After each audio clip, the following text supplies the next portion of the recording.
ਸਾਹਿਬ ਜੀ।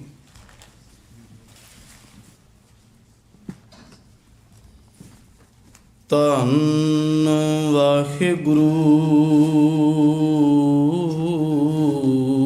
ਜੀ।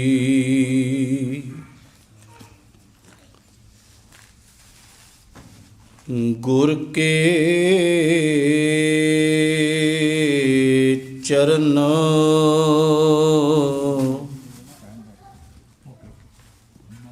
ਜੀ ਕਾ ਨਿਸਤਾਰਾ। ਸਮੁੰਦ ਸਾਗਰ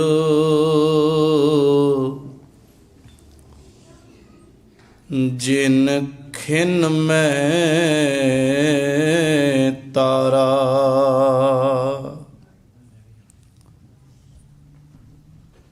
ਕੋਈ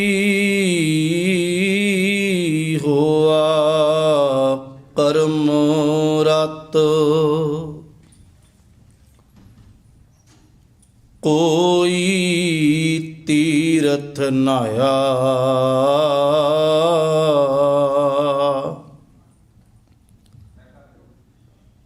ਦਾਸੀ ਹਰ ਕਾ ਨਾਮ ਧਿਆਇਆ। ਬੰਧਨ ਕਾਟਨ ਹਾਰ ਸੁਆਮੀ।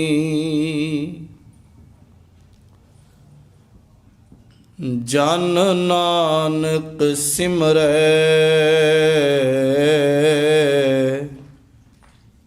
ਅੰਤਰਜਾਮੀ।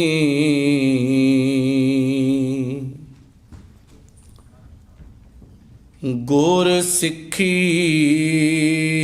ਭਾਣਾ ਮੰਨਿਆ। ਗੁਰ ਪੂਰਾ ਪਾਰ ਲੰਘਾਏ।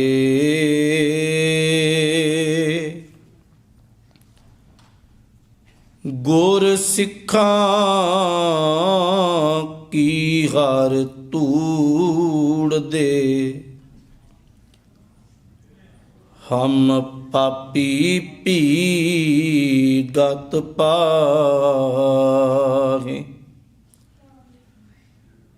ਗੁਰ ਸਿੱਖਾਂ ਕੀ ਹਰ ਧੂੜ ਦੇ। ਹਮ ਪਾਪੀ ਭੀ ਗਤ ਪਾਹੇ। ਦੀਨ ਦੁਨੀਆਂ ਦੇ ਪਾਤਸ਼ਾਹ ਧੰਨ ਧੰਨ ਸਤਿਗੁਰੂ ਸ੍ਰੀ ਗੁਰੂ ਗ੍ਰੰਥ ਸਾਹਿਬ ਜੀ ਮਹਾਰਾਜ,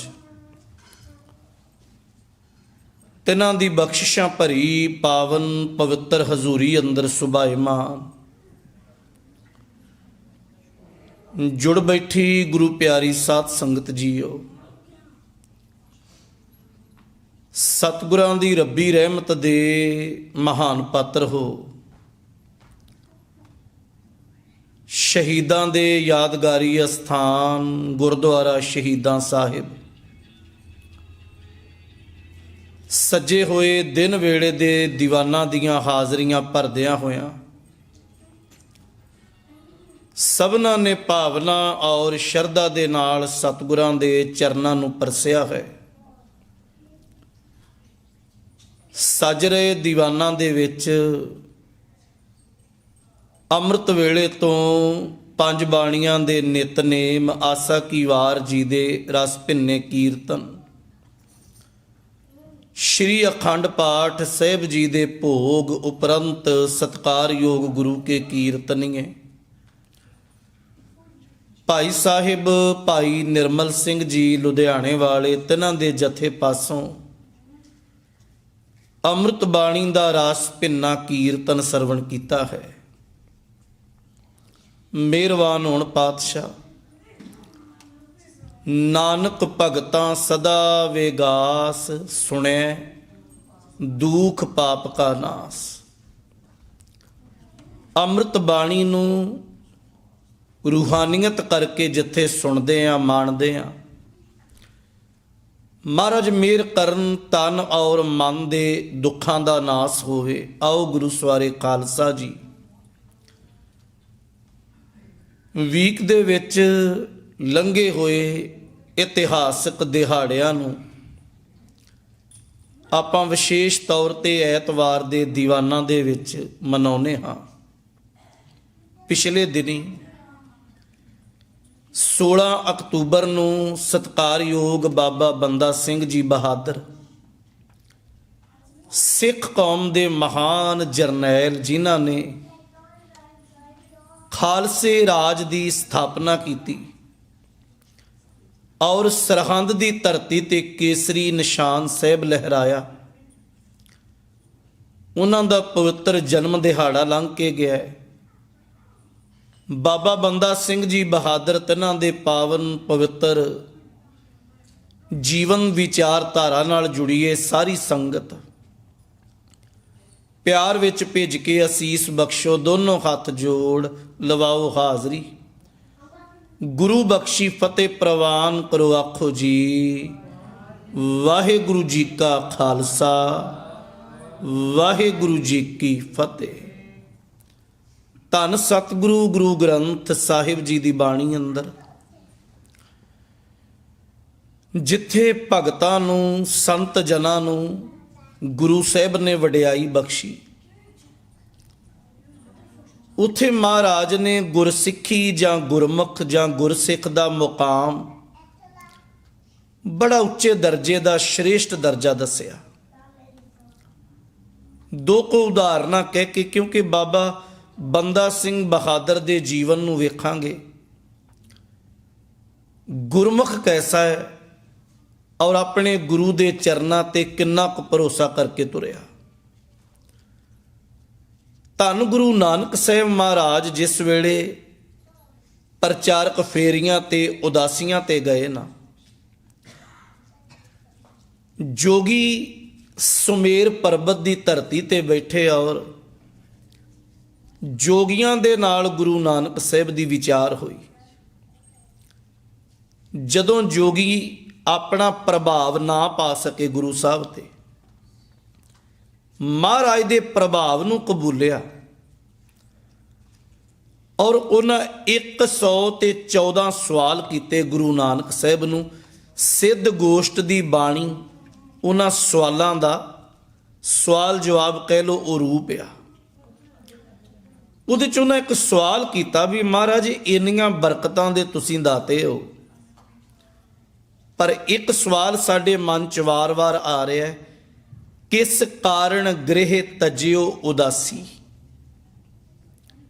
ਕਿਸ ਕਾਰਨ ਇਹ ਭੇਖ ਨਿਵਾਸੀ, ਕਿਸ ਵਖਰ ਕੇ ਤੁਮ ਵਣਜਾਰੇ, ਕਿਉਂ ਕਰ ਸਾਥ ਲੰਘਾਵੋਂ ਪਾਰੇ।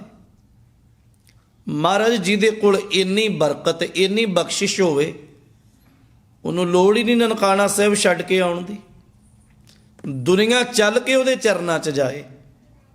ਅਸੀਂ ਸਿੱਧ ਕਰਾਮਾਤ ਲੈ ਕੇ ਬੈਠੇ ਹਾਂ, ਸਿੱਧੀਆਂ ਰਿੱਧੀਆਂ, ਲੋਕੀ ਸਾਡੇ ਕੋਲ ਚੱਲ ਕੇ ਆ ਰਹੇ ਆ, ਤੇ ਇਦਾਂ ਦੀਆਂ ਰਿੱਧੀਆਂ ਸਿੱਧੀਆਂ ਗੁਰੂ ਨਾਨਕ ਸਾਹਿਬ ਤੇਰੇ ਚਰਨਾਂ 'ਚ ਰੁਲਦੀਆਂ ਫਿਰਦੀਆਂ, ਪਰ ਤੁਸੀਂ ਐਡੀ ਵੱਡੀ ਪ੍ਰਚਾਰਕ ਫੇਰੀ ਕਿਉਂ ਛੱਡ ਕੇ ਆਏ ਘਰ? ਕਿਸ ਕਾਰਨ ਗ੍ਰਹਿ ਤਜਿਓ ਉਦਾਸੀ, ਕਿਸ ਕਾਰਨ ਇਹ ਭੇਖ ਨਿਵਾਸੀ, ਆ ਜਿਹੜੇ ਵਸਤਰ ਭੇਖ ਧਾਰੇ ਕਿਉਂ, ਕਿਸ ਵਖਰ ਕੇ ਤੁਮ ਵਣਜਾਰੇ, ਕਿਹੜੀ ਵਖਰ ਕਿਹੜੀ ਵਸਤੂ ਲੱਭਣ ਲਈ ਵਣਜਾਰਾ ਬਣ ਕੇ ਤੁਰਿਆ, ਕਿਉਂ ਕਰ ਸਾਥ ਲੰਘਾਵੋਂ ਪਾਰੇ। ਤੇ ਗੁਰੂ ਨਾਨਕ ਸਾਹਿਬ ਜਿਹੜਾ ਜਵਾਬ ਦਿੰਦੇ ਆ ਨਾ, ਮਹਾਰਾਜ ਕਹਿੰਦੇ ਗੁਰਮੁਖ ਖੋਜਤ ਭਏ ਉਦਾਸੀ, ਦਰਸ਼ਨ ਕੈ ਤਾਈ ਭੇਖ ਨਿਵਾਸੀ, ਸਾਚ ਵਖਰ ਕੇ ਹਮ ਵਣਜਾਰੇ, ਇਉਂ ਕਰ ਸਾਥ ਲੰਘਾਵੋਂ ਪਾਰੇ। ਜੋਗੀ ਜਨੋ, ਮੈਂ ਤੇ ਗੁਰਮੁਖ ਲੱਭਣ ਲਈ ਤੁਰਿਆ ਆ, ਔਰ ਗੁਰਮੁਖ ਦਾ ਸੰਗ ਮਿਲ ਜਾਏ, ਕੋਈ ਗੁਰੂ ਵਾਲਾ ਮਿਲ ਜਾਏ, ਔਰ ਇਸ ਧਰਤੀ ਦੇ ਚੱਕਰ ਲਾ ਰਿਹਾ ਆ ਤੇ ਉਹਨਾਂ ਨੂੰ ਮਿਲ ਰਿਹਾ ਆ। ਮਤਲਬ ਵੱਡੀ ਪਦਵੀ ਹੈ ਨਾ। ਬਾਬਾ ਨਾਨਕ ਜੀ ਖੋਜਣ ਤੁਰੇ। ਇਸੇ ਗੱਲ ਨੂੰ ਧੰਨ ਗੁਰੂ ਰਾਮਦਾਸ ਮਹਾਰਾਜ ਕਹਿੰਦੇ ਆ, ਜੋ ਸਾਸ ਗਿਰਾਸ ਤੇ ਆਏ ਮੇਰਾ ਹਰ ਹਰ, ਸੋ ਗੁਰ ਸਿੱਖ ਗੁਰੂ ਮਨ ਭਾਵੇ। ਧੰਨ ਗੁਰੂ ਅਰਜਨ ਦੇਵ ਸਾਹਿਬ ਮਹਾਰਾਜ ਕਹਿੰਦੇ ਆ, ਗੁਰ ਸਿੱਖੀ ਭਾਣਾ ਮੰਨਿਆ, ਗੁਰ ਪੂਰਾ ਪਾਰ ਲੰਘਾਏ, ਗੁਰ ਸਿੱਖਾਂ ਕੀ ਹਰ ਧੂੜ ਦੇ ਹਮ ਪਾਪੀ ਭੀ ਗਤ ਪਾਏ, ਜੋ ਦਿਸੈ ਗੁਰ ਸਿੱਖੜਾ ਤਿਸ ਨਿਵ ਨਿਵ ਲਾਗਾ ਪਾਏ ਜੀ। ਭਾਈ ਗੁਰਦਾਸ ਜੀ ਕਹਿੰਦੇ, ਨਖ ਸਿੱਖ ਲੋ ਅੰਗ ਅੰਗ, ਰੋਮ ਰੋਮ ਕਰ ਕਾਟ ਕਾਟ ਸਿੱਖਣ ਕੇ ਚਰਨ ਪਰਵਾਰੀਏ। ਮੈਂ ਸਰੀਰ ਦੇ ਨਿਕੜੇ ਨਿੱਕੇ ਟੁਕੜੇ ਕਰਕੇ ਸਾੜ ਕੇ ਸਵਾਹ ਬਣਾ ਦਿਆਂ, ਔਰ ਉਸ ਸਵਾਹ ਨੂੰ ਉਹਨਾਂ ਥਾਵਾਂ ਤੇ ਲਟਾ ਦਿਓ ਜਿੱਥੋਂ ਦੀ ਗੁਰੂ ਦੇ ਸਿੱਖ ਲੰਘ ਕੇ ਜਾਂਦੇ ਆ। ਸਿੱਖੀ ਜਿਨ੍ਹਾਂ ਕਮਾਈ, ਅੱਜ ਉਸ ਮਹਾਨ ਗੁਰੂ ਕੇ ਲਾਲ ਗੁਰੂ ਕੇ ਸਿੱਖ ਦਾ ਜਨਮ ਦਿਹਾੜਾ। ਬਾਬਾ ਬੰਦਾ ਸਿੰਘ ਬਹਾਦਰ ਦੇ ਜੀਵਨ ਦਾ ਥੋੜਾ ਜਿਹਾ ਪਿਛੋਕੜ ਸਾਂਝਾ ਕਰਾਂ, ਕਿਉਂਕਿ ਉਹਨਾਂ ਦੇ ਜਨਮ ਦੀ ਗੱਲ ਚੱਲਦੀ ਹੈ। ਜੰਮੂ ਦਾ ਇਲਾਕਾ ਔਰ ਜੰਮੂ ਤੋਂ ਥੋੜੀ ਜੀ ਦੂਰੀ ਤੇ ਇੱਕ ਛੋਟਾ ਜਿਹਾ ਪਿੰਡ ਹੈ ਰਜੌਰੀ। ਇਲਾਕੇ ਦਾ ਨਾਂ ਆ ਪੁੰਛ, ਤੇ ਪੁੰਛ ਇਲਾਕੇ ਦਾ ਪਿੰਡ ਆ, ਪਿੰਡ ਦਾ ਨਾਂ ਆ ਰਜੌਰੀ। ਰਜੌਰੀ ਪਿੰਡ ਦੇ ਵਿੱਚ ਬਹੁਤੇ ਘਰ ਉਸ ਵੇਲੇ ਰਾਜਪੂਤ ਪਰਿਵਾਰਾਂ ਦੇ ਆ, ਔਰ ਰਾਜਪੂਤ ਪਰਿਵਾਰਾਂ ਦੇ ਵਿੱਚੋਂ ਵਡੇਰੇ ਬਜ਼ੁਰਗ ਦਾ ਨਾਂ ਆ ਸਤਿਕਾਰਯੋਗ ਬਾਬਾ ਰਾਮਦੇਵ। ਬਾਬਾ ਰਾਮਦੇਵ ਦੀ ਪਤਨੀ ਦਾ ਨਾਂ ਆ ਬੀਬੀ ਸੁਲੱਖਣੀ ਦੇਵੀ।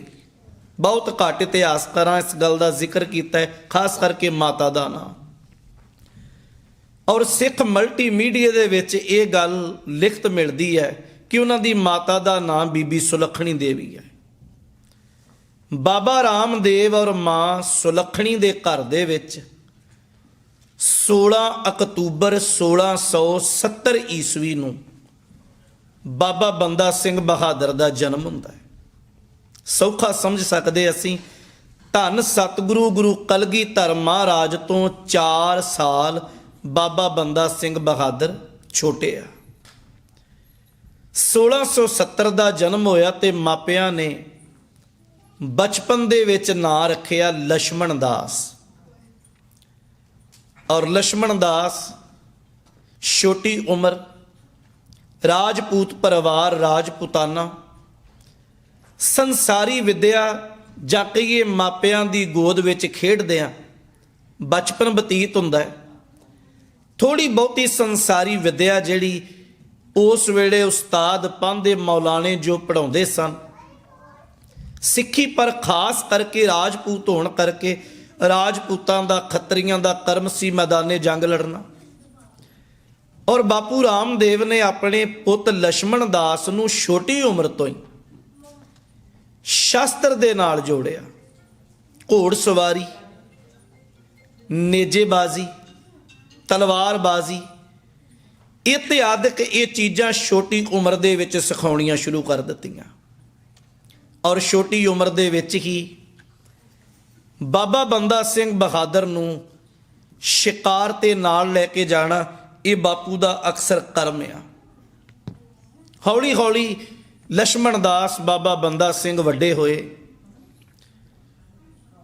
ਔਰ 12 ਕੁ ਸਾਲ ਦੀ ਉਮਰ ਦੀ ਇਹ ਘਟਨਾ ਜਿਹੜੀ ਹੈ ਉਹਨਾਂ ਦੀ ਜ਼ਿੰਦਗੀ ਦੇ ਵਿੱਚ ਇੱਕ ਮੋੜ ਪੈਦਾ ਕਰ ਗਈ। ਬੜੀ ਵਾਰ ਸ਼ਿਕਾਰ ਕੀਤਾ, ਬੜੇ ਜਾਨਵਰ ਲਛਮਣ ਦਾਸ ਦੇ ਹੱਥੋਂ ਮਰੇ। ਪਰ ਇੱਕ ਦਿਨ ਆਪਣੇ ਸਾਥੀਆਂ ਦੇ ਨਾਲ ਜੰਗਲ ਦੇ ਵਿੱਚ ਸ਼ਿਕਾਰ ਕਰਦਿਆਂ ਖਿੱਚ ਕੇ ਨਿਸ਼ਾਨਾ ਐਸਾ ਮਾਰਿਆ ਕਿ ਉਹ ਤੀਰ ਇੱਕ ਹਿਰਨੀ ਦੇ ਜਾ ਕੇ ਵੱਜਾ।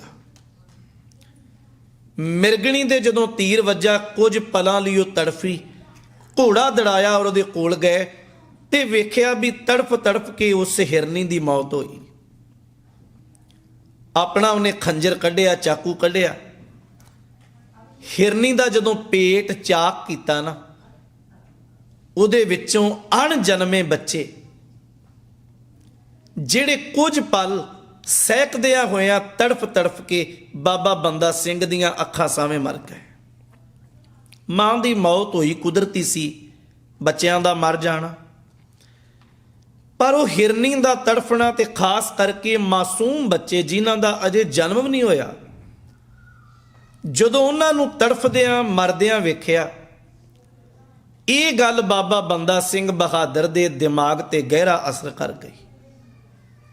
ਦਿਲ ਤੇ ਇੰਨਾ ਡਾਢਾ ਅਸਰ ਹੋਇਆ,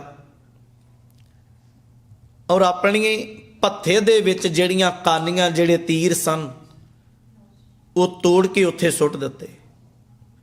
ਕਮਾਨ ਤੋੜਿਆ, ਉੱਥੇ ਸੁੱਟਿਆ, ਘੋੜੇ ਤੇ ਚੜੇ, ਸਵਾਰ ਹੋਏ, ਘਰ ਆ ਗਏ। ਔਰ ਘਰ ਆਏ, ਇੱਕ ਦਿਨ ਉਦਾਸੀ, ਦੂਜੇ ਦਿਨ ਉਦਾਸੀ। ਮਾਂ ਨੇ ਪ੍ਰਸ਼ਾਦਾ ਪਰੋਸਿਆ, ਨਹੀਂ ਖਾਧਾ। ਉਹਨੇ ਪੁੱਛਿਆ, ਪੁੱਤ ਕੀ ਗੱਲ ਹੈ? ਕਹਿਣ ਲੱਗਾ, ਕੋਈ ਗੱਲ ਨਹੀਂ। ਪਰ ਮਾਂ ਨੇ ਜ਼ਿਆਦੀ ਉਦਾਸੀ ਵੇਖੀ ਵੀ 2 ਦਿਨ ਹੋ ਗਏ ਸ਼ਿਕਾਰ ਤੇ ਨਹੀਂ ਗਿਆ।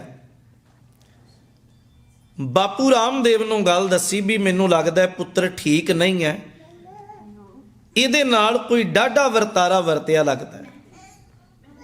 ਮਾਪਿਆਂ ਚਿੰਤਾ ਜ਼ਾਹਰ ਕੀਤੀ, ਪੁੱਤ ਨੂੰ ਕੋਲ ਬਿਠਾਇਆ। ਬਾਪੂ ਨੇ ਬੜੇ ਪ੍ਰੇਮ ਦੇ ਨਾਲ ਪੁੱਛਿਆ, ਬੇਟਾ ਕੀ ਹੋਇਆ? ਕੋਈ ਅਣਹੋਣੀ ਹੋਈ? ਅੱਖਾਂ ਭਰ ਗਈਆਂ ਬਾਬੇ ਲਛਮਣ ਦਾਸ, ਬਾਬਾ ਬੰਦਾ ਸਿੰਘ ਦੀਆਂ।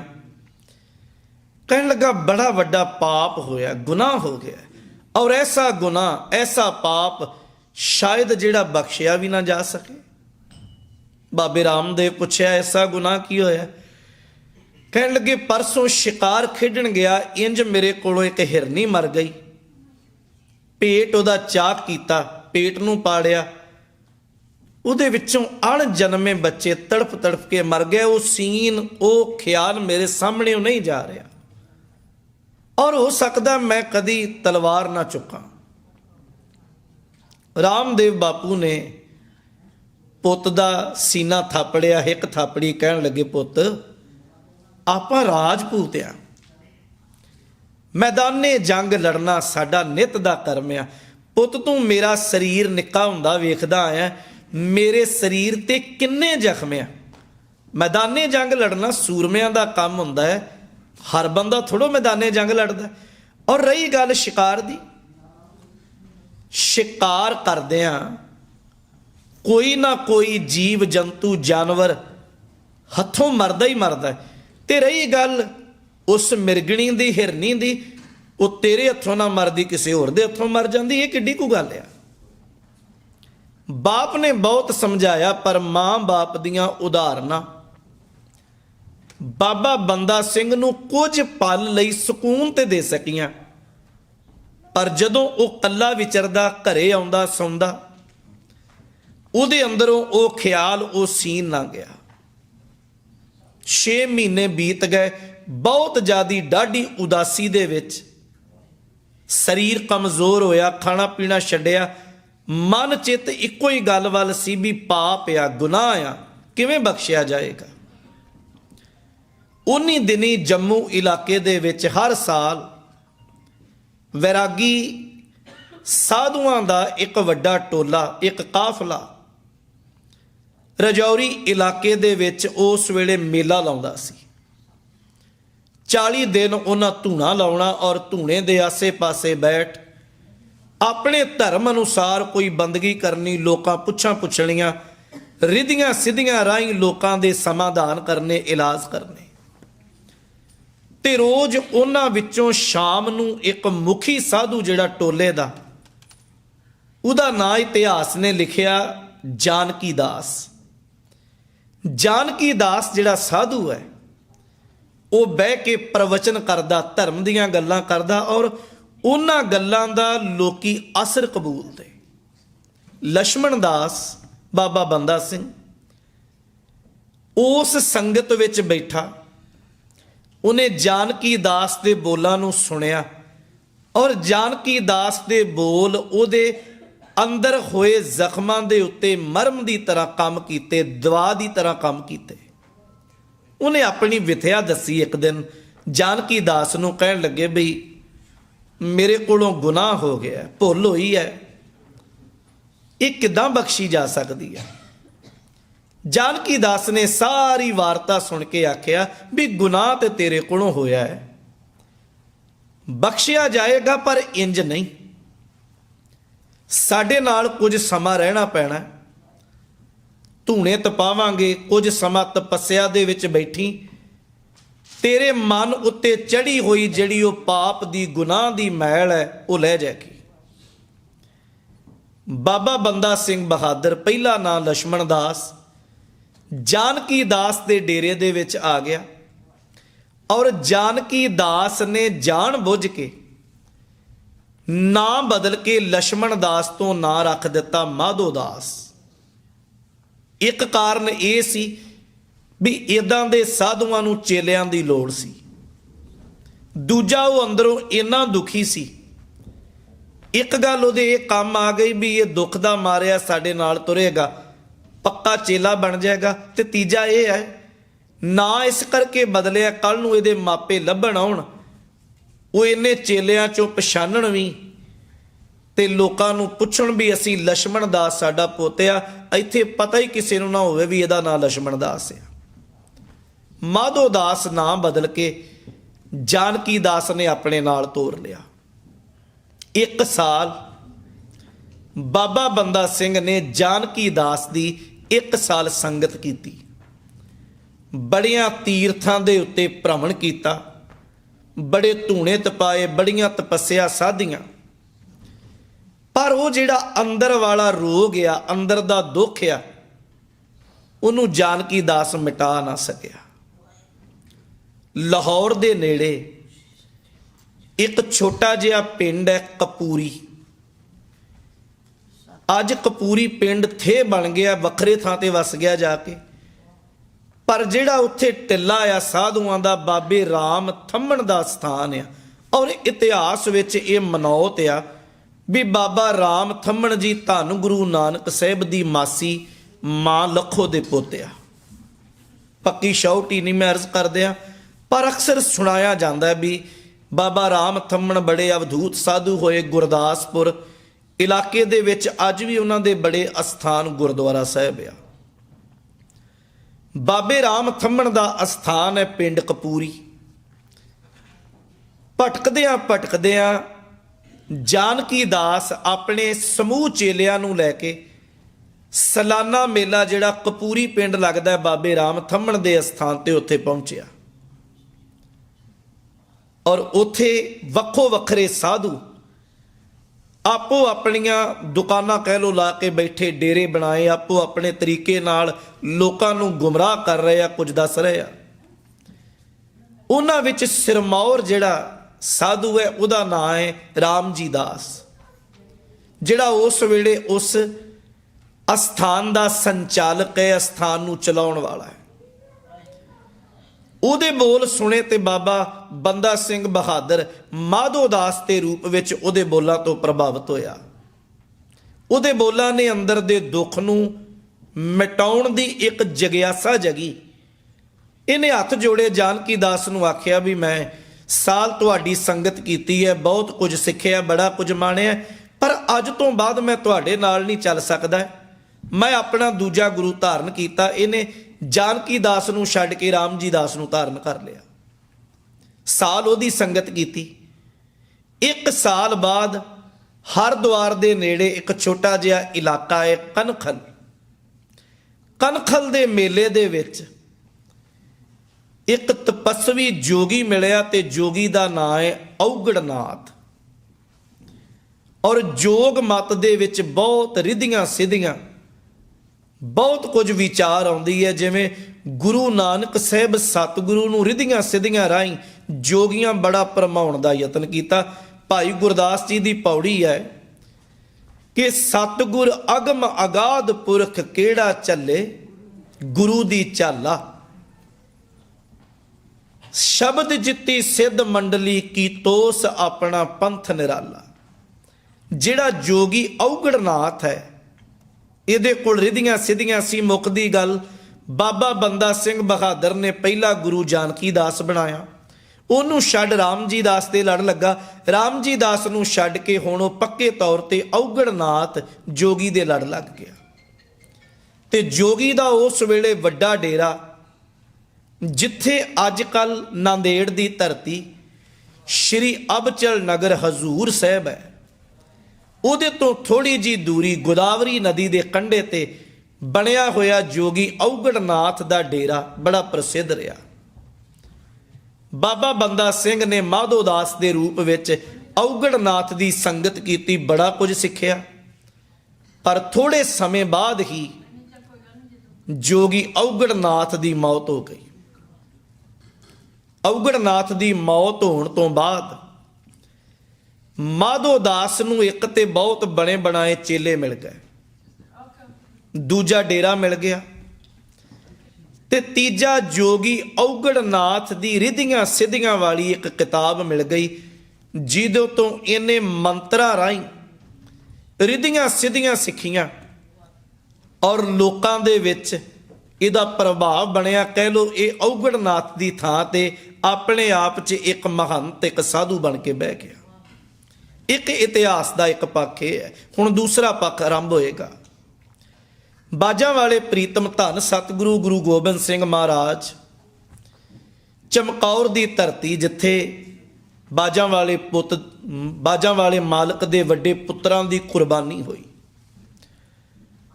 ਔਰ ਅੱਜ ਵੀ ਉਸ ਅਸਥਾਨ ਬਾਬਤ ਇਹ ਸਾਰੀ ਦੁਨੀਆ ਤੱਕ ਬੋਲ ਅਮਰ ਰਹਿਣੇ ਹੈ। ਜੋਗੀ ਅੱਲਾ ਯਾਰ ਖਾਂ ਕਹਿੰਦਾ ਵੀ ਬਸ ਹਿੰਦ ਮੇ ਏਕ ਤੀਰਥ ਹੈ, ਦੁਨੀਆ ਕਹਿੰਦੀ ਹਜ਼ਾਰਾਂ ਤੀਰਥ। ਹਕੀਮ ਅੱਲਾ ਯਾਰ ਖਾਂ ਜੋਗੀ ਕਹਿੰਦਾ ਬਸ ਹਿੰਦ ਮੇ, ਹਿੰਦੁਸਤਾਨ 'ਚ ਜੇ ਕੋਈ ਤੀਰਥ ਹੈ तो कोई है। हिंद में एक तीर्थ है यात्रा के लिए, कटाए बाप ने बच्चे यहाँ खुदा के लिए। धन गुरु कलगीधर साहिब गुरु गोबिंद सिंह महाराज अखियां सावे पुत शहीद होए, चमकौर साहिब की धरती तो चले हजूर साहिब तक महाराज दे 116 पड़ा आया। बड़ी मेहनत की जी। एक गुरमुख सज्जन, उन्हों का नाम है सरदार निरंजन सिंह जी साथी। किताब का नाम है चरण चलो मार्ग गोबिंद। 650 पेज की किताब आ और उन्हें तकरीबन 12 साल की मेहनत करके किताब लिखी। कलियां कलियां थावां ते जाके उन्हें ये जिक्र किया भी बाजां वाले की रहमत वरताइयां। खैर उतों मैं थोड़ी जी गल सुनावा।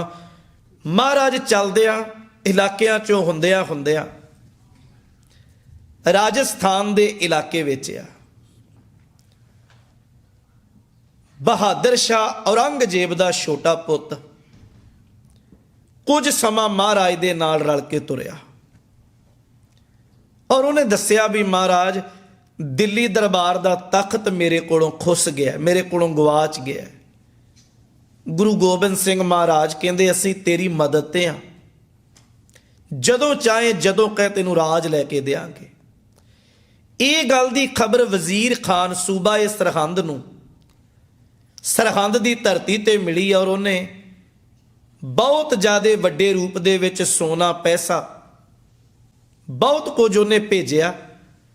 बहादुर शाह दा मन वो चीज़ां वेख के बेईमान होया और राजस्थान दा शहर है पुष्कर राज, उत्थे महाराज शेर दा शिकार भी किया।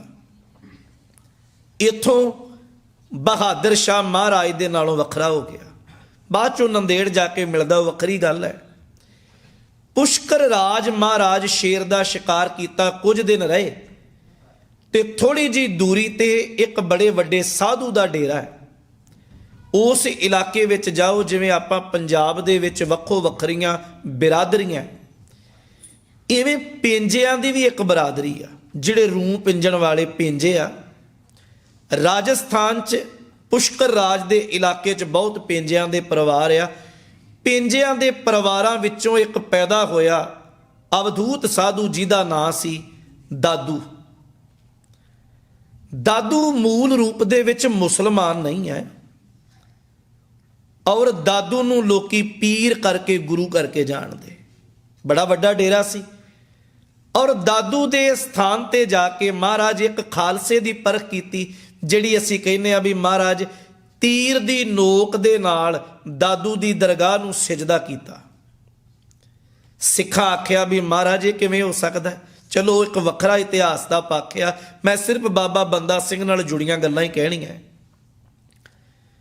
ਬਾਜਾਂ ਵਾਲੇ ਪ੍ਰੀਤਮ ਜਦੋਂ ਦਾਦੂ ਦੀ ਦਰਗਾਹ ਤੇ ਆਪਣੇ ਨਾ ਉਹਦੀ ਸਮਾਧ ਤੇ ਗਏ, ਉਸ ਵੇਲੇ ਦਾਦੂ ਦੀ ਗੱਦੀ ਤੇ ਬਹਿਣ ਵਾਲੇ ਦਾ ਨਾਂ ਹੈ ਭਗਤ ਜੈਤ ਰਾਮ। ਜੈਤ ਰਾਮ ਨੇ ਮਹਾਰਾਜ ਦਾ ਆਉਣਾ ਸੁਣਿਆ, ਉਹਨੇ ਬਹੁਤ ਆਓ ਭਗਤ ਕੀਤੀ, ਮਹਾਰਾਜ ਦੀ ਬਹੁਤ ਸਤਿਕਾਰ ਕੀਤਾ। ਬੜਾ ਸੋਹਣਾ ਸਥਾਨ ਬਣਿਆ, ਇੱਕ ਪਾਸੇ ਦਾਦੂ ਦੀ ਦਰਗਾਹ ਹੈ ਤੇ ਦੂਜੇ ਪਾਸੇ ਬਾਜਾਂ ਵਾਲੇ ਪ੍ਰੀਤਮ ਦੇ ਆਉਣ ਵਿੱਚ ਬੜਾ ਸੁੰਦਰ ਆਲੀਸ਼ਾਨ ਸਥਾਨ ਬਣਿਆ। ਦਾਸ ਦਰਸ਼ਨ ਕੀਤੇ ਹੈ।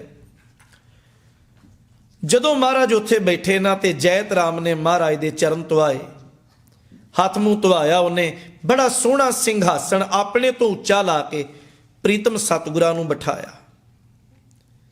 ਮਹਾਰਾਜ ਦੇ ਨਾਲ ਉਹਦੀਆਂ ਬੜੀਆਂ ਵਿਚਾਰਾਂ ਹੋਈਆਂ। ਅਖੀਰ ਉਹਨੇ ਇੱਕ ਗੱਲ ਪੁੱਛੀ, ਕਹਿਣ ਲੱਗਾ, ਗੁਰੂ ਗੋਬਿੰਦ ਸਿੰਘ ਮਹਾਰਾਜ, ਮੈਂ ਆਪਣੇ ਉਸਤਾਦ ਮਾਲਕ ਗੁਰੂ ਕੋਲੋਂ, ਦਾਦੂ ਕੋਲੋਂ ਗੁਰੂ ਨਾਨਕ ਸਾਹਿਬ ਦੇ ਘਰ ਦੀਆਂ ਬਹੁਤ ਸਿਫਤਾਂ ਸੁਣੀਆਂ। ਇਸ ਵੇਲੇ ਤੁਸੀਂ ਗੱਦੀ ਦੇ ਮਾਲਕ ਹੋ, ਤੁਹਾਡੇ ਕੋਲ ਬੈਠਾ ਆ। ਮਹਾਰਾਜ ਕੋਈ ਰੱਬ ਦੇ ਘਰ ਦਾ ਸੁਖਾਲਾ ਜਿਹਾ ਰਾਹ? ਮਹਾਰਾਜ ਕਹਿੰਦੇ ਜ਼ਰੂਰ ਦੱਸਾਂਗੇ, ਪਰ ਇੱਕ ਗੱਲ ਹੈ ਵੀ ਜਿਹੜੀ ਦਰਗਾਹ ਤੁਸੀਂ ਸਮਾਧ ਬਣਾ ਕੇ ਬੈਠੇ ਹੋ, ਤੁਹਾਡਾ ਸਿਧਾਂਤ ਕੀ ਹੈ? ਹੁਣ ਜਿਵੇਂ ਸਾਡਾ ਬਾਣੀ ਦਾ ਪਸਾਰਾ ਤੇ ਬਹੁਤ ਵਡੇਰਾ, ਸਾਨੂੰ ਕੋਈ ਅਨਮਤੀ ਬੰਦਾ ਸੌਖੇ ਬੋਲਾਂ 'ਚ ਪੁੱਛੇ ਵੀ ਸਿੱਖੀਜ਼ਮ ਦਾ ਸਿਧਾਂਤ ਕੀ ਹੈ, ਥਾਟ ਕੀ ਹੈ, ਤੇ ਆਪਾਂ ਕਹਿੰਦੇ ਆ ਵੀ ਕਿਰਤ ਕਰੋ, ਨਾਮ ਜਪੋ ਤੇ ਵੰਡ ਕੇ ਛਕੋ, ਸਾਡਾ ਇਹ ਸਿਧਾਂਤ ਆ। ਮਹਾਰਾਜ ਪੁੱਛਿਆ ਵੀ ਤੁਹਾਡਾ ਸਿਧਾਂਤ ਕੀ ਹੈ? ਉਹਨੇ ਦੋ ਬੋਲ ਕਹੇ, ਅੱਜ ਵੀ ਉਹਦੀ ਉਹ ਸਮਾਧ ਤੇ ਗੱਲਾਂ ਲਿਖੀਆਂ। ਉਹ ਮਹਾਰਾਜ ਨੂੰ ਕਹਿੰਦਾ ਆ, ਦਾਦੂ ਦਾਵਾ ਦੂਰ ਕਰ, ਕਲ ਕਾ ਲੀਜੈ ਪਾਏ, ਜੇ ਕੋਈ ਮਾਰੇ ਈਂਟ ਢੀਮ, ਲੀਜੈ ਸੀਸ ਚੜਾਏ। ਉਹ ਕਹਿੰਦਾ ਮਹਾਰਾਜ ਸਾਡਾ ਸਿਧਾਂਤ ਇਹ ਹੈ, ਦਾਦੂ ਦਾਵਾ ਦੂਰ ਕਰ, ਕੋਈ ਜੋ ਮਰਜ਼ੀ ਕਹਿ ਜਾਏ ਉਹਨੂੰ ਚੇਤੇ ਨਹੀਂ ਰੱਖਣਾ, ਦਾਅਵੇ ਛੱਡ ਦੇਣੇ। ਕੱਲ ਕਾ ਲੀਜੈ ਪਾਏ, ਕੱਲ ਦਾ ਪਤਾ ਹੀ ਕੋਈ ਨਹੀਂ। ਜੇ ਕੋਈ ਮਾਰੇ ਈਂਟ ਢੀਮ, ਜੇ ਕੋਈ ਇੱਟ ਢਿਮ ਮਾਰੇ ਨਾ, ਲੀਜੈ ਸੀਸ ਚੜਾਏ, ਤੇ ਉਹਦੇ ਅੱਗੇ ਸੀਸ ਨਵਾ ਦਿਓ ਵੀ ਤੂੰ ਮਾਰ ਲੈ ਜਿੰਨਾ ਮਾਰਨਾ। ਕਹਿਣ ਲੱਗਾ ਮਹਾਰਾਜ ਤੁਹਾਡਾ ਸਿਧਾਂਤ ਕੀ ਹੈ? ਹੁਣ ਬਾਜਾਂ ਵਾਲੇ ਕਹਿੰਦੇ ਵੀ ਸਾਡਾ ਸਿਧਾਂਤ ਤੇ ਹੋ ਰਿਹਾ, ਦੱਸੋ। ਹਜ਼ੂਰ ਕਹਿੰਦੇ ਦਾਦੂ ਦਾਵਾ ਰੱਖ ਕਰ, ਤੂੰ ਕਹਿੰਦਾ ਦੂਰ ਕਰ, ਅਸੀਂ ਕਹਿੰਦੇ ਰੱਖ ਕਰ। ਅਸੀਂ ਸੁਣਦੇ ਜ਼ਰੂਰ ਆ ਗੱਲਾਂ, ਪਰ ਅਸੀਂ ਭੁਲਾਉਂਦੇ ਨਹੀਂ, ਅਸੀਂ ਚੇਤੇ 'ਚ ਜ਼ਰੂਰ ਰੱਖੀਦਾ ਵੀ ਇਹਨੇ ਸਾਡੇ ਨਾਲ ਕੀ ਕੀਤਾ ਆ, ਯਾਦ ਰੱਖੀਦਾ ਅਸੀਂ। ਦਾਦੂ ਦਾਵਾ ਰੱਖ ਕਰ, ਕਲ ਕਾ ਲੀਜੈ ਪਾਏ, ਜੇ ਕੋਈ ਮਾਰੇ ਈਂਟ ਢੀਮ, ਪਾਥਰ ਤਲੇ ਰਸਾਏ। ਇੱਟਾ ਢੀਮਾ ਕੋਈ ਮਾਰੀ ਜਾਏ ਨਾ, ਤੂੰ ਕਹਿੰਦਾ ਵੀ ਨਿਮਰਤਾ ਹੋਵੇ, ਸੀਸ ਨਵਾ ਦਿਓ। ਨਿਮਰਤਾ ਦੀ ਸਾਡੇ ਵਿੱਚ ਇੰਨੀ ਸਿਖਰਤਾ ਆ, ਫਰੀਦਾ ਜੋ ਤੈ ਮਾਰਨ ਮੁੱਕੀਆਂ, ਤਿਨਾਂ ਨਾ ਮਾਰੇ ਘੁੰਮ, ਆਪਨੜੇ ਕਰ ਜਾਈਏ ਪੈਰ ਤਿਨਾਂ ਦੇ ਚੁੰਮ। ਤੂੰ ਤੇ ਸਿਰ ਨਵਾਉਣ ਦੀ ਗੱਲ ਕਰਦਾ, ਅਸੀਂ ਤੇ ਉਹਨਾਂ ਦੇ ਕਦਮ ਵੀ ਚੁੰਮ ਲਈਦੇ, ਜੇ ਇਕੱਲੀ ਕੱਲ ਨਿਮਰਤਾ ਦੀ ਹੈ। ਪਰ ਜੇ ਕੋਈ ਮਾਰੀ ਜਾਏ, ਹਟੇ ਹੀ ਨਾ, ਫਿਰ ਅਸੀਂ ਕਹਿੰਦੇ ਆ ਜੇ ਕੋਈ ਮਾਰੇ ਈਂਟ ਢੀਮ, ਪਾਥਰ ਤਲੇ ਰਸਾਏ। ਲੋੜ ਪੈਣ ਤੇ ਇੱਟ ਦਾ ਜਵਾਬ ਅਸੀਂ ਪੱਥਰ ਨਾਲ ਵੀ ਦੇਣਾ ਜਾਣਦੇ ਹਾਂ। ਖੈਰ ਉਹਨੇ ਮਹਾਰਾਜ ਦੇ ਚਰਨਾਂ ਨੂੰ ਮਾਣਿਆ। 2 ਰਾਤਾਂ ਮਹਾਰਾਜ ਉਹਦੇ ਕੋਲ ਰਹੇ, ਬੜੀ ਸੇਵਾ ਕੀਤੀ। ਜਿੰਨਾ ਕਾਫਲਾ, ਜਿੰਨੇ ਸਿੰਘ ਸੂਰਮੇ ਮਹਾਰਾਜ ਦੇ ਨਾਲ ਆ। ਅਗਲੇ ਦਿਨ ਮਹਾਰਾਜ ਜਦੋਂ ਤਿਆਰੀ ਕੀਤੀ ਨਾ ਚੱਲਣ ਦੀ, ਉਹਨੇ ਆਖਿਆ ਮਹਾਰਾਜ ਵੀ ਹੁਣ ਕਿਹੜੇ ਇਲਾਕੇ ਨੂੰ ਜਾਣਾ ਹੈ? ਗੁਰੂ ਸਾਹਿਬ ਕਹਿੰਦੇ ਵੀ ਸਾਡੀਆਂ ਮੰਜ਼ਲਾਂ ਤੇ ਅਣਮਿੱਥੀਆਂ ਆ, ਸਾਨੂੰ ਜਿੱਧਰੋਂ ਕਿਸੇ ਨੇ ਭਾਵਨਾ ਨਾਲ ਯਾਦ ਕੀਤਾ ਹੀ ਤੇ ਉਧਰ ਹੀ ਤੁਰ ਜਾਣਾ। ਕਹਿਣ ਲੱਗਾ ਜੀ ਜਿਹੜੇ ਮਰਜ਼ੀ ਇਲਾਕੇ 'ਚ ਜਾਇਓ, ਪਰ ਖਾਸ ਕਰਕੇ ਦੱਖਣ ਵਾਲੇ ਪਾਸੇ ਨਾ ਜਾਇਓ। ਹਜ਼ੂਰ ਪੁੱਛਿਆ ਕਿਉਂ? ਕਹਿਣ ਲੱਗਾ ਗੋਦਾਵਰੀ ਨਦੀ ਦੇ ਕੰਢੇ ਤੇ ਨਾ ਇੱਕ ਸਾਧੂ ਬੈਠਾ ਹੈ, ਉਹਦਾ ਨਾਂ ਹੈ ਮਾਧੋ ਦਾਸ ਬੈਰਾਗੀ। महाराज बहुत रिधियां सिद्धियां जानता है, लोगों के मजाक उड़ाउंदा है, खास करके धार्मिक पुरुषों के। उहदे कोल रिधि सिद्धि ज़्यादा है। आम कोई साधु महात्मा जाता है, उन्होंने सत्कार नाल ना पलंगे ते आसन ते बिठा लेंदा है, पता नहीं किदां दे मंत्र पढ़दा ते ਸਿੰਘਾਸਣ पुट्ठा हो जाता है। महाराज हस के आंदे आ, जैतरामा अगे तो भावें ना ही जाते पर हुण जरूर जावांगे। असीं ते लभदे फिरदे आ, सानू ते लोड़ आ ऐसे जरनैलां दी जिहड़े सच्ची ਸਿੰਘਾਸਣ पुट्ठे करने जानदे हो। हुण एडी दूर अंदेशी जैत राम कोल नहीं सी भी वो समझ सके, फिर भी उन्हें तरला लिया, कहन लगा मैं तो यही आखांगा ना जाओ। पातशाह कहन लगे कोई गल नहीं। महाराज गए, गुरु साहब डेरा वेख्या माधोदास दा, कुछ चेले डेरे दे विच आ, माधोदास आप ते कुछ उहदे चेले डेरे विच नहीं। बनाया होया उहदा मुख ਸਿੰਘਾਸਣ, धन गुरु कलगीधर महाराज उहदे ਸਿੰਘਾਸਣ ते जाके बह गए।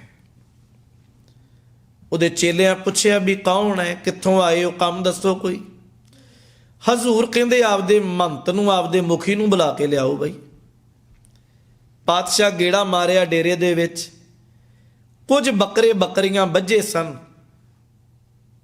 महाराज अपने खालसे नूं गुरमुखां नूं आंदे आ भी पुत्रो ये बकरे बकरियां जन्ने बज्झे सब चटका दिओ, क्योंकि बड़ी बारी साडे इतिहासकार छाल मार के प्रचारक लंघ जाते। वेखो जिहड़ा इतिहास का पक्क आ वो लुकाउणा जायज़ नहीं।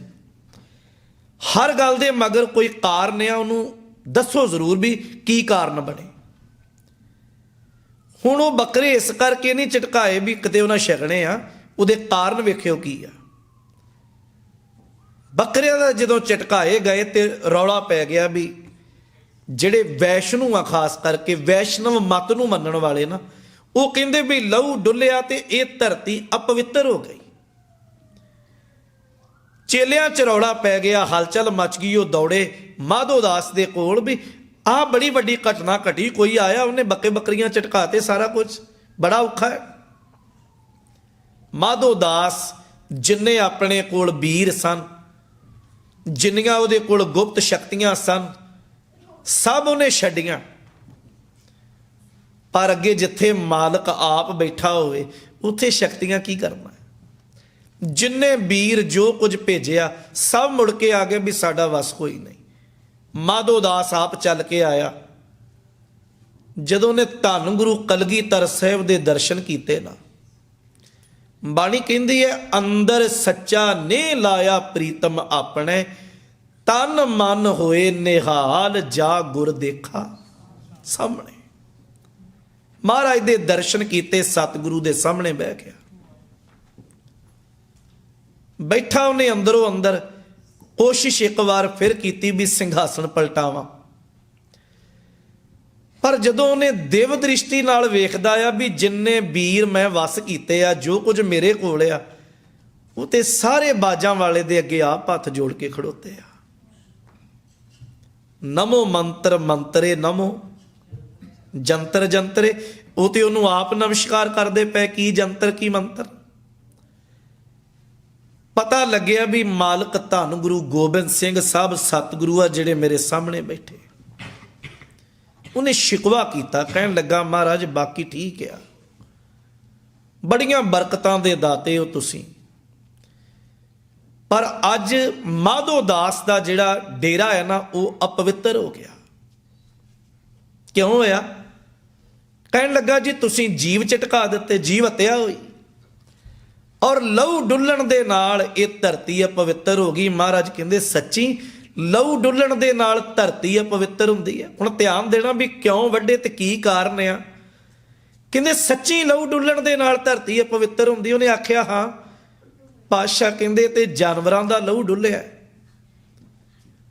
अंदाजा ला किते बजुर्ग बापू धन सतगुरु गुरु तेग बहादुर महाराज दा खून डुलिया होवे कि धरती उदों नहीं अपवित्र होई होई।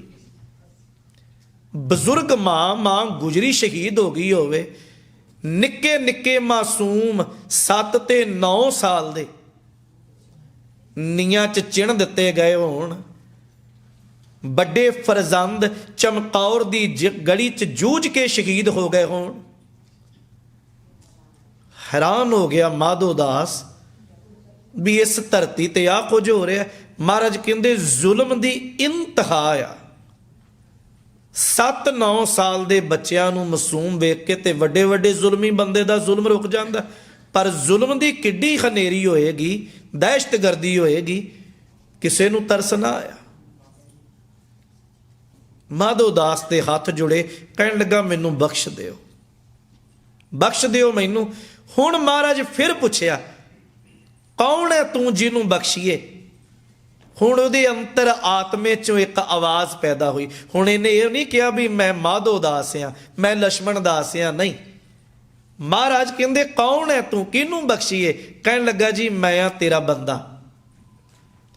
ਸਤਿਗੁਰੂ ਕਹਿੰਦੇ ਫਿਰ ਮੇਰੇ ਬੰਦਿਆਂ ਦੇ ਕਰਮ ਇਦਾਂ ਦੇ ਨਹੀਂ, ਰਿੱਧੀਆਂ ਸਿੱਧੀਆਂ ਨਾਲ ਲੋਕਾਂ ਦੇ ਮਜ਼ਾਕ ਉਡਾਉਣੇ ਮੇਰੇ ਬੰਦਿਆਂ ਦੇ ਕਰਮ ਨਹੀਂ।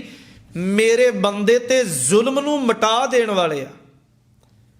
ਉਹਨੇ ਆਖਿਆ ਜੀ ਸਿਰ ਤੇ ਹੱਥ ਰੱਖੋਗੇ ਤੇ ਜ਼ੁਲਮ ਦੇ ਨਾਲ ਮਹਾਰਾਜ ਮੈਂ ਵੀ ਟਕਰਾ ਜਾਵਾਂਗਾ। ਸਤਿਗੁਰੂ ਉੱਥੇ ਅੰਮ੍ਰਿਤ ਸੰਚਾਰ ਕੀਤਾ। ਬੰਦਾ ਸਿੰਘ ਨਾਮ ਰੱਖ ਕੇ ਬਹਾਦਰ ਦੀ ਪਦਵੀ ਦਿੱਤੀ, ਥਾਪੜਾ ਦਿੱਤਾ। ਔਰ ਇਹ ਯਾਦ ਰੱਖਿਓ ਬਾਬਾ ਬੰਦਾ ਸਿੰਘ ਬਹਾਦਰ ਦੇ ਡੇਰੇ 'ਚ ਜਿੰਨੇ ਚੇਲੇ ਆ, ਇਤਿਹਾਸ 'ਚ ਇਹ ਜ਼ਿਕਰ ਨਹੀਂ ਆ ਵੀ ਉਹਦਾ ਚੇਲਾ ਵੀ ਕੋਈ ਉਹਦੇ ਨਾਲ ਤੁਰਿਆ, ਨਾ, ਸਿਰਫ ਕੱਲਾ ਬਾਬਾ ਬੰਦਾ ਸਿੰਘ ਬਹਾਦਰ। ਮਹਾਰਾਜ ਉਹਦੇ ਡੇਰੇ ਤੋਂ ਤੁਰੇ, ਆਪਣੇ ਟਿਕਾਣੇ ਤੇ ਜਾ ਕੇ ਬੈਠੇ, ਜਿਹੜਾ ਅਸਲ ਦੇ ਵਿੱਚ ਅੱਜ ਕੱਲ ਜਿੱਥੇ ਅਸੀਂ ਦਰਸ਼ਨ ਕਰਦੇ ਹਾਂ ਸ੍ਰੀ ਹਜ਼ੂਰ ਸਾਹਿਬ ਦੇ, ਇੱਥੇ ਮਹਾਰਾਜ ਗੁਰੂ ਕਲਗੀਧਰ ਸਾਹਿਬ ਬੈਠੇ ਆ। ਤਕਰੀਬਨ 2 ਤੋਂ 2.5 ਮਹੀਨੇ ਬਾਬਾ ਬੰਦਾ ਸਿੰਘ ਨੇ ਧੰਨ ਗੁਰੂ ਗੋਬਿੰਦ ਸਿੰਘ ਸਾਹਿਬ ਨੂੰ ਬਹੁਤ ਨੇੜਿਓਂ ਮਾਣਿਆ। ਸਿੱਖੀ ਦੇ ਕਾਇਦੇ, ਸਿੱਖੀ ਦੇ ਸਿਧਾਂਤ ਉਹਨੇ ਬਾਣੀ ਵਿੱਚੋਂ, ਇਤਿਹਾਸ ਵਿੱਚੋਂ ਮਾਣੇ ਸਿੱਖੇ। ਔਰ ਇੱਕ ਘਟਨਾ ਉਹਦੀਆਂ ਅੱਖਾਂ ਸਾਹਮਣੇ ਘਟੀ। ਅੰਮ੍ਰਿਤ ਵੇਲਾ ਧੰਨ ਗੁਰੂ ਗੋਬਿੰਦ ਸਿੰਘ ਮਹਾਰਾਜ ਆਪਣਾ ਵੱਖਰਾ ਜਿਹੜਾ ਮਹਾਰਾਜ ਦਾ ਤੰਬੂ ਸੀ, ਇੱਕ ਤੇ ਸਿੱਖਾਂ ਦੇ ਤੰਬੂ, ਇੱਕ ਮਹਾਰਾਜ ਦਾ ਜਿੱਥੇ ਦੀਵਾਨ ਲਾਉਂਦੇ ਉਹ ਵੱਖਰਾ। ਮਹਾਰਾਜ ਜਿੱਥੇ ਆਰਾਮ ਕਰਦੇ ਉੱਥੇ ਅੰਮ੍ਰਿਤ ਵੇਲੇ ਆਪਣੇ ਸਿੰਘਾਸਣ ਤੇ ਚੌਕੜਾ ਮਾਰ ਕੇ ਅਕਾਲ ਪੁਰਖ ਦੇ ਚਰਨਾਂ 'ਚ ਲੀਨ ਆ। ਔਰ ਉਸ ਟੈਂਟ ਨੂੰ, ਉਸ ਤੰਬੂ ਨੂੰ ਇੱਕ ਪਾਸਿਓਂ ਸਵੇਰੇ ਤੜਕਸਾਰ 2 ਪਠਾਨ ਜਿਨ੍ਹਾਂ ਦਾ ਨਾਂ ਆ ਗੁੱਲ ਖਾਂ ਤੇ ਜਮਸ਼ੈਦ ਖਾਂ, ਤੰਬੂ ਪਾਲਿਆ ਔਰ ਉਹਨਾਂ ਇੱਕਦਮ ਮਹਾਰਾਜ ਦੇ ਉੱਤੇ ਭਰਵਾਂ ਵਾਰ ਕੀਤਾ। ਖੱਬੇ ਪਾਸੇ ਮਹਾਰਾਜ ਦੇ ਉਸ ਖੰਜਰ ਦਾ ਵਾਰ ਹੋਇਆ, ਜਿਗਰ ਚੀਰਿਆ ਗਿਆ, ਅੰਤੜੀਆਂ ਚੀਰੀਆਂ ਗਈਆਂ, ਇੱਕਦਮ ਖੂਨ ਦਾ ਫੁਹਾਰਾ ਫੁੱਟਿਆ। ਜਦੋਂ ਦੋਨੋਂ ਦੌੜਨ ਲੱਗੇ ਨਾ, ਸਤਿਗੁਰੂ ਇੱਕ ਪਲ ਲਾਇਆ, ਬਿਜਲੀ ਦੀ ਫੁਰਤੀ ਵਾਂਗ ਆਪਣੀ ਤੇਗ ਪਕੜੀ, ਜਿਹੜਾ ਜਮਸ਼ੈਦ ਖਾਂ ਆ ਉਹ ਤੇ ਮਹਾਰਾਜ ਉੱਥੇ ਹੀ ਝਟਕਾ ਦਿੱਤਾ। ਗੁੱਲ ਖਾਂ ਤੰਬੂ ਚੋਂ ਦੌੜਿਆ, ਪਰ ਤੰਬੂ ਦੀ ਖਿੱਚ ਵਿੱਚ ਪੈਰ ਅੜ ਕੇ ਡਿੱਗ ਪਿਆ। ਉਹ ਸਿੱਖਾਂ ਪਕੜਿਆ, ਸੇਵਾ ਹੋਈ, ਉਹਨੇ ਸਭ ਕੁਝ ਦੱਸ ਦਿੱਤਾ ਵੀ ਵਜ਼ੀਰ ਖਾਨ ਨੇ ਭੇਜਿਆ ਸਾਨੂੰ, ਇਸ ਮੰਤਵ ਲਈ ਆਏ ਸਾਂ। ਖੈਰ ਗੁੱਲ ਖਾਂ ਝਟਕਾਇਆ ਗਿਆ। ਮਹਾਰਾਜ ਸਤਿਗੁਰੂ ਦਾ ਇਲਾਜ ਹੋਇਆ। ਇੱਕ ਅੰਗਰੇਜ਼ ਡਾਕਟਰ ਨੇ ਗੁਰੂ ਸਾਹਿਬ ਜੀ ਦੇ ਜ਼ਖਮ ਸਾਫ਼ ਕਰਕੇ ਸੁੱਚੇ ਧਾਗੇ ਨਾਲ ਸੀਤਾ। ਬਾਬਾ ਬੰਦਾ ਸਿੰਘ ਸਾਰੀ ਗੱਲ ਪੁੱਛੀ, ਵਿਚਾਰ ਹੋਈ। ਕਹਿਣ ਲੱਗਾ ਮਹਾਰਾਜ ਮੈਨੂੰ ਮੇਰੇ ਮਨੋਰਥ ਲਈ ਤੋਰ ਦਿਓ। ਪਾਤਸ਼ਾਹ ਥਾਪੜਾ ਦਿੱਤਾ ਤੇ 5 ਸਿੰਘ ਨਾਲ ਤੋਰੇ, ਔਰ ਉਹਨਾਂ 'ਚ ਬਾਬਾ ਬਾਜ ਸਿੰਘ, ਬਾਬਾ ਵਿਨੋਦ ਸਿੰਘ, ਭਾਈ ਰਣ ਸਿੰਘ, ਭਾਈ ਰਾਮ ਸਿੰਘ ਤੇ ਭਾਈ ਭੂਪਤ ਸਿੰਘ, 5 ਸਿੰਘ ਮਹਾਰਾਜ ਦੇ ਨਾਲ ਤੁਰੇ। 5 ਤੀਰ ਗੁਰੂ ਕਲਗੀਆਂ ਵਾਲੇ ਸਤਿਗੁਰੂ ਨੇ ਆਪਣੇ ਪੱਥੇ 'ਚੋਂ ਨਾ 5 ਤੀਰ ਬਾਬਾ ਬੰਦਾ ਸਿੰਘ ਦੀ ਝੋਲੀ ਪਾਏ। ਇੱਕ ਬਚਨ ਆਖਿਆ, ਬੰਦਾ ਸਿੰਘ ਤੂੰ ਜ਼ੁਲਮ ਦੀ ਆਈ ਹੋਈ ਹਨੇਰੀ ਨੂੰ ਠੱਲ ਪਾਉਣ ਲਈ ਚੱਲਿਆ। ਅਸੀਂ ਸਦਾ ਤੇਰੇ ਅੰਗ ਸੰਗ ਆ, 10 ਪਾਤਸ਼ਾਹੀਆਂ ਤੇਰੇ ਤੋਂ ਕਦੇ ਦੂਰ ਨਹੀਂ। ਦੋ ਕਾਲੰ ਪਰਨਾਸੀ ਦਇਆਲੰ ਸਰੂਪੇ ਸਦਾ ਅੰਗ ਸੰਗੇ ਅਭੰਗੰ ਬੇਪੂਤੇ। ਪਰ ਯਾਦ ਰਹੇ ਕਿਤੇ ਮੈਦਾਨੇ ਜੰਗ ਲੜਦਿਆਂ ਤੈਨੂੰ ਇੰਜ ਲੱਗੇ ਨਾ ਸਾਡਾ ਪਾਸਾ ਹਾਰਦਾ ਨਜ਼ਰ ਆ ਰਿਹਾ, ਸਾਡਾ ਬਖਸ਼ਿਆ ਇੱਕ ਤੀਰ ਚਲਾ ਦੀ ਤੇ ਪਰਲੋ ਆ ਜਾਏਗੀ। ਇਹ ਕਾਨੀਆਂ ਨਹੀਂ ਗੀਆਂ, ਇਹ 10 ਪਾਤਸ਼ਾਹੀਆਂ ਦੀਆਂ ਬਖਸ਼ਿਸ਼ਾਂ ਤੇਰੀ ਝੋਲੀ ਪਾ ਕੇ ਤੋਰਨ ਲੱਗੇ ਆ। ਔਰ ਇੱਕ ਗੱਲ ਇਤਿਹਾਸ ਦੀ ਮੈਨੂੰ ਬੜੀ ਕਮਾਲ ਲੱਗਦੀ ਹੈ, ਇਹ ਪੰਜੇ ਸਿੰਘ ਜਿਹੜੇ ਆ ਨਾ, ਬਾਬਾ ਬਾਜ ਸਿੰਘ, ਵਿਨੋਦ ਸਿੰਘ, ਵੈਸੇ ਤੇ ਨਾ ਕੱਲਿਆਂ ਕੱਲਿਆਂ ਦਾ ਇਤਿਹਾਸ ਬੜਾ ਕਮਾਲ ਦਾ ਆ। ਬਾਜ ਸਿੰਘ ਵਰਗਾ ਯੋਧਾ ਕੋਈ ਨਹੀਂ। ਅਖੀਰ ਤੱਕ ਬਾਬਾ ਬੰਦਾ ਸਿੰਘ ਜਿੱਦਣ ਸ਼ਹੀਦ ਹੋਏ ਨਾ 1716 ਚ, ਬਾਬਾ ਬਾਜ ਸਿੰਘ ਉਦੋਂ ਤੱਕ ਨਾਲ ਨਿਭਦਾ, ਉਹਦੀ ਕੁਰਬਾਨੀ ਦਿੱਲੀ ਹੁੰਦੀ ਹੈ।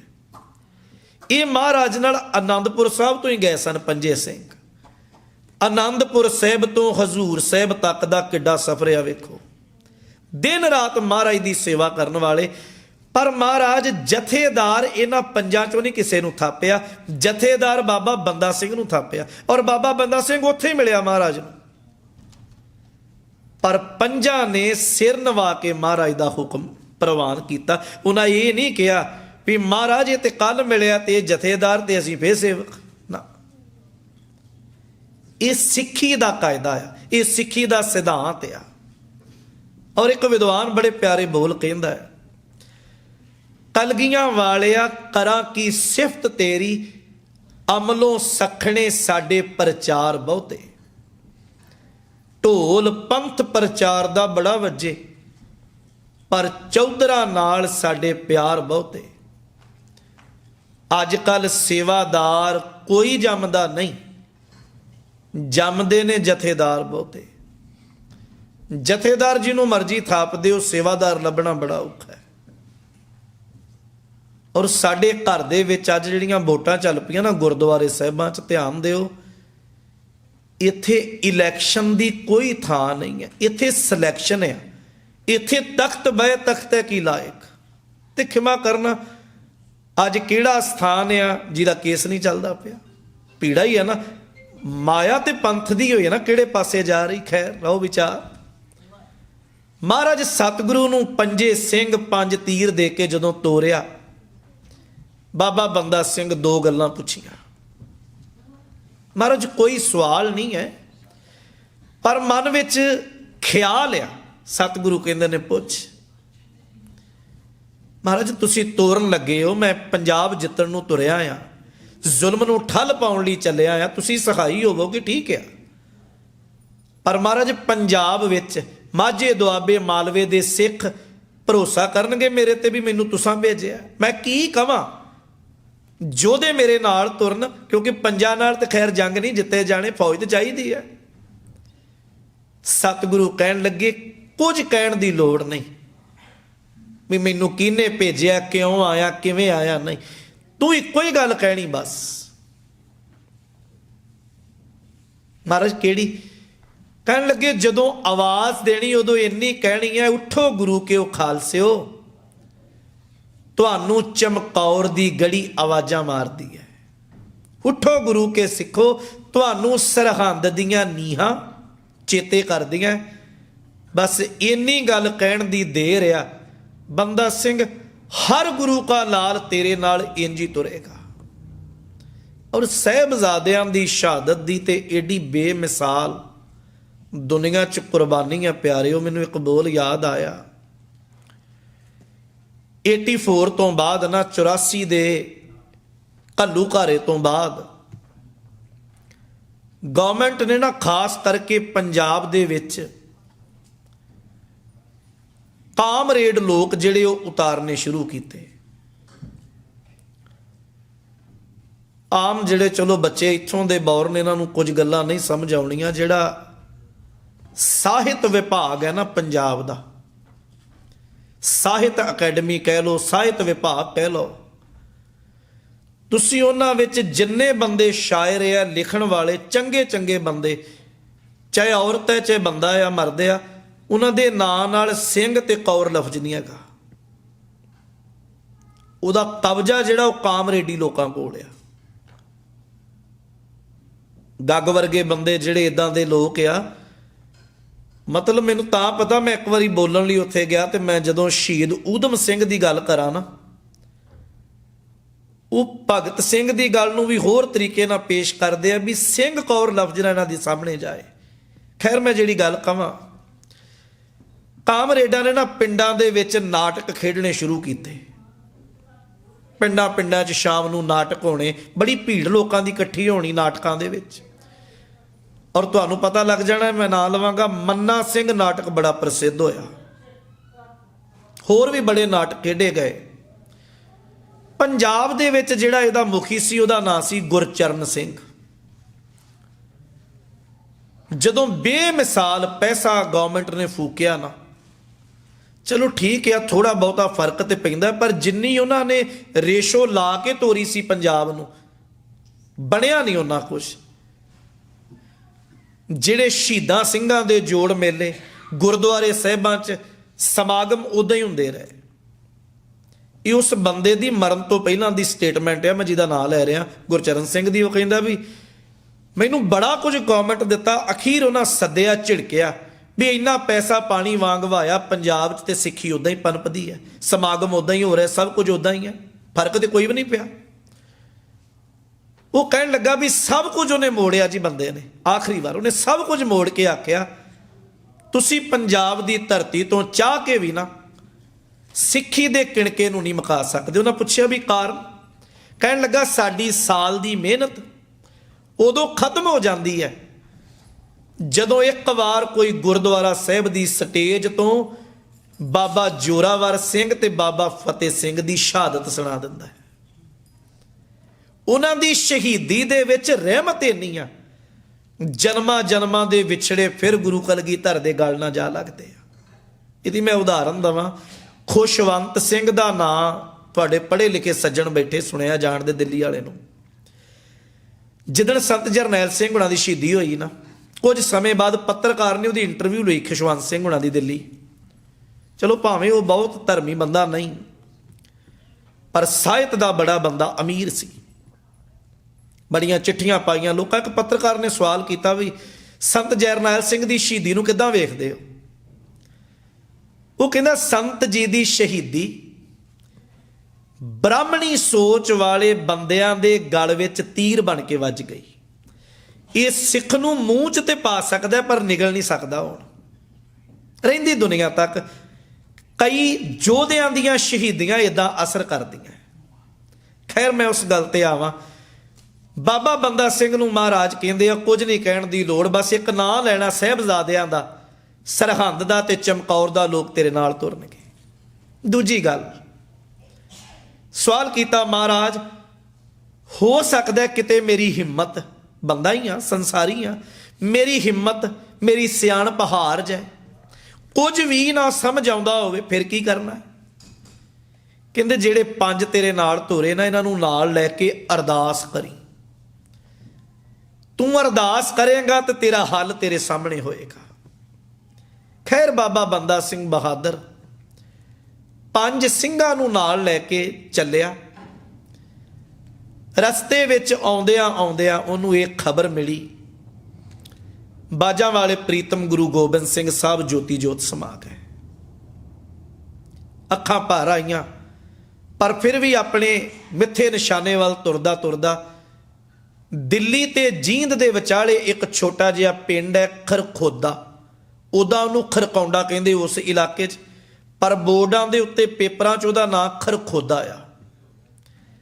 ਖਰਕੌਂਡੇ ਦੀ ਧਰਤੀ ਤੇ ਪਹੁੰਚਦਿਆਂ ਪਹੁੰਚਦਿਆਂ ਬਾਬਾ ਬੰਦਾ ਸਿੰਘ ਦੇ ਨਾਲ 9900 ਤਕਰੀਬਨ 9000 ਜਿਹੜੇ ਯੋਧੇ ਆ ਉਹ ਇਕੱਠੇ ਹੋ ਗਏ। ਜਦੋਂ ਖਰਕੌਂਡੇ ਪਹੁੰਚਿਆ, ਹੁਣ ਇੱਥੋਂ ਉਹਨੇ ਰੂਪ ਰੇਖਾ ਬਣਾਉਣੀ। ਸਭ ਤੋਂ ਪਹਿਲਾਂ ਉਹਦੇ ਮਨ 'ਚ ਇਹ ਸਵਾਲ ਆਇਆ ਵੀ ਸੁਨੇਹੇ ਕਿੱਦਾਂ ਦੇਣੇ ਆ।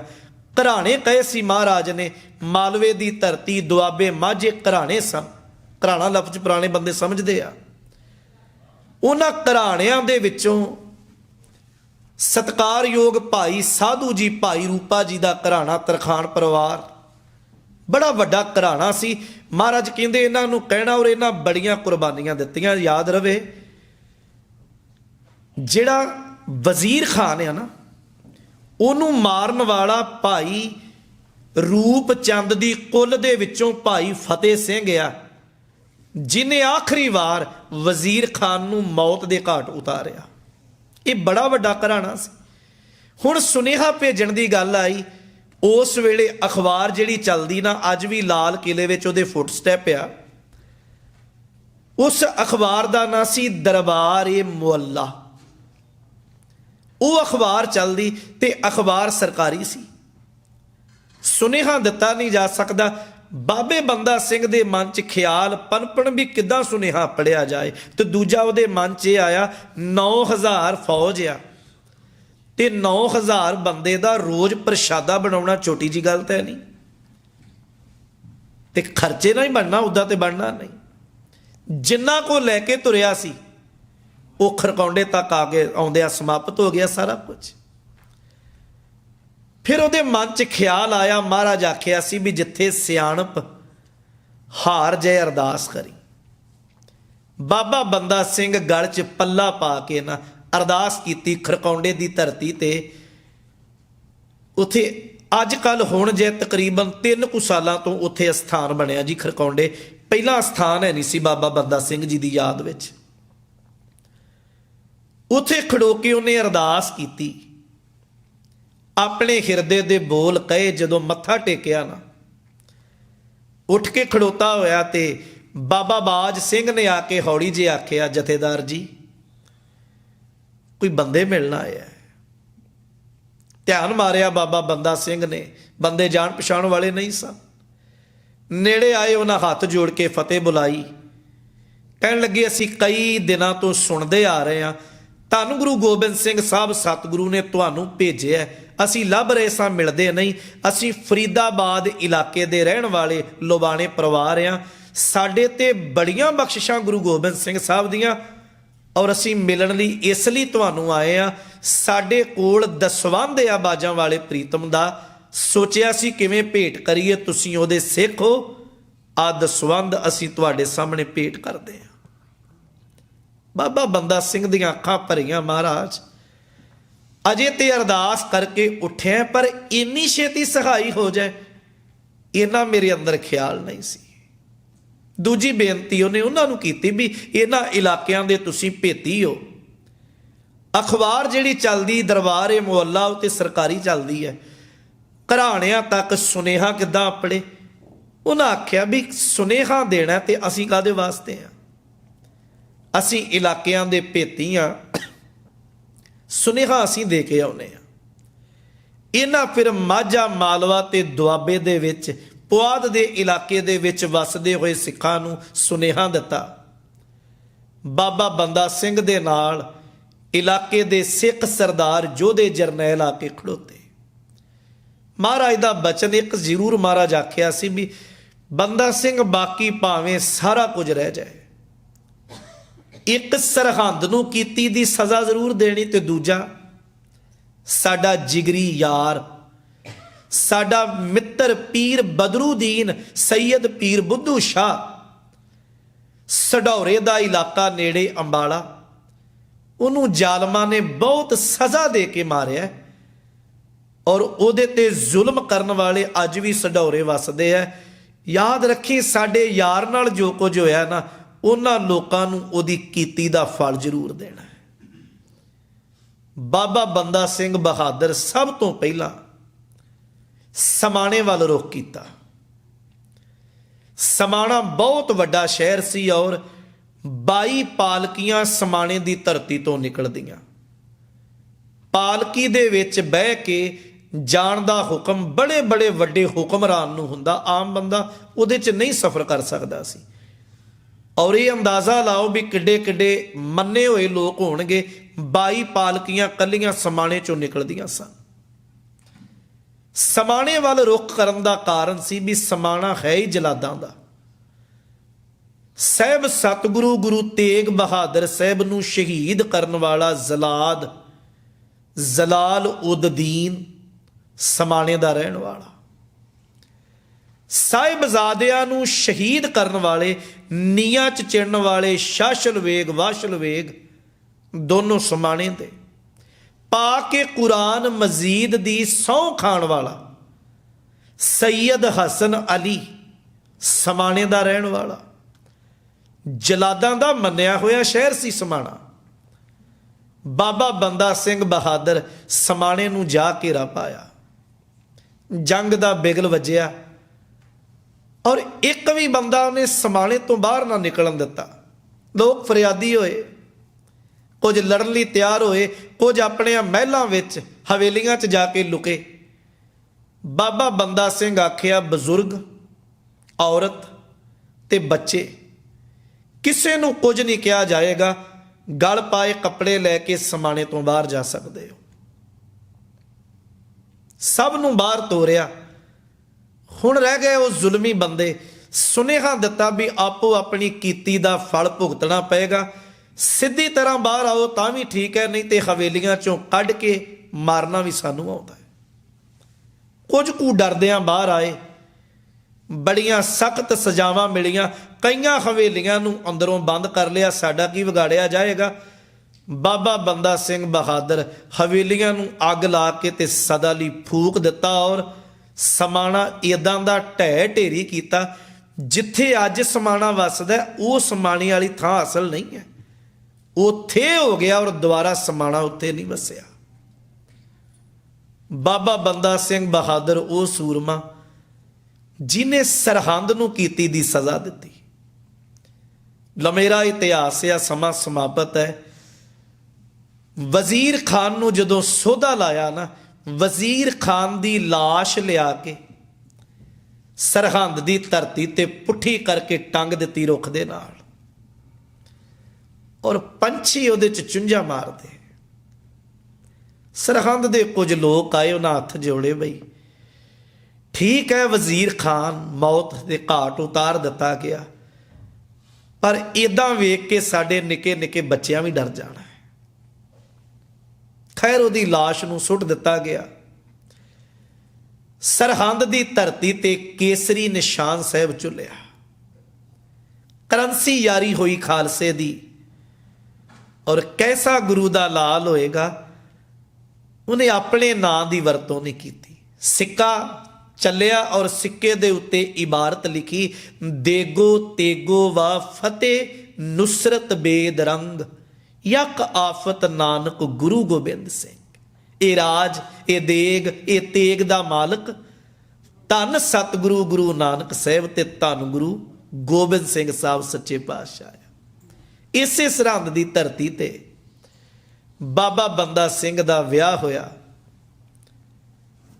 और इथों फिर अगले इलाकिਆਂ ਨੂੰ ਜਿੱਤਿਆ। 1708 ਵਿੱਚ ਚੱਲਿਆ ਤੇ 4 ਸਾਲਾਂ ਦੇ ਵਿੱਚ ਇੱਕ ਵਾਰ ਉਹਨੇ ਜ਼ੁਲਮ ਦੀ ਹਨੇਰੀ ਨੂੰ ਠੱਲ ਪਾ ਦਿੱਤੀ, ਖਾਲਸਾ ਰਾਜ ਸਥਾਪਿਤ ਕੀਤਾ। ਔਰ ਐਸੇ ਮਹਾਨ ਯੋਧੇ ਦਾ ਜਨਮ ਦਿਹਾੜਾ ਆਪਾਂ ਮਨਾ ਰਹੇ ਹਾਂ। ਲੰਮੇਰਾ ਇਤਿਹਾਸ ਆ। ਗਿਆਨੀ ਭਾਈ ਭੁਪਿੰਦਰ ਸਿੰਘ ਹੋਰਾਂ ਨਾਲ ਗੱਲ ਚੱਲਦੀ ਸੀ। ਅੱਜ ਕੱਲ੍ਹ 5 ਬਾਣੀਆਂ ਦੀ ਕਥਾ ਚੱਲ ਰਹੀ ਹੈ ਚੌਪਈ ਸਾਹਿਬ ਦੀ ਸ਼ਾਮ ਦੇ ਦੀਵਾਨਾਂ 'ਚ। ਆਨੰਦ ਸਾਹਿਬ ਦੀ ਕਥਾ ਦੀ ਸਮਾਪਤੀ ਤੋਂ ਬਾਅਦ ਆਪਾਂ ਸਮੁੱਚਾ ਸਿੱਖ ਇਤਿਹਾਸ 1708 ਤੋਂ ਆਰੰਭ ਕਰਾਂਗੇ, ਔਰ 100 ਸਾਲ ਦਾ ਇਤਿਹਾਸ ਸਿੱਖ ਰਾਜ ਕਿਵੇਂ ਬਣਿਆ, ਅਗਲਾ 100 ਸਾਲ ਸਿੱਖ ਰਾਜ ਗਿਆ ਕਿਵੇਂ, ਮੌਜੂਦਾ ਸਮੇਂ ਦਾ ਇਤਿਹਾਸ। ਮਹਾਰਾਜ ਕਿਰਪਾ ਕਰੇ आप संगतां दे चरनां दी रहमत सदका साहब जी सेवा लैन, पातशाह दी मेहर होए, सारी संगत दी हाज़री सतगुरु चरनां च प्रवान करन, होइयां भुल्लां दी खिमा। वाहिगुरु जी का खालसा, वाहिगुरु जी की फतेह। बोले सो निहाल, सत श्री अकाल। ये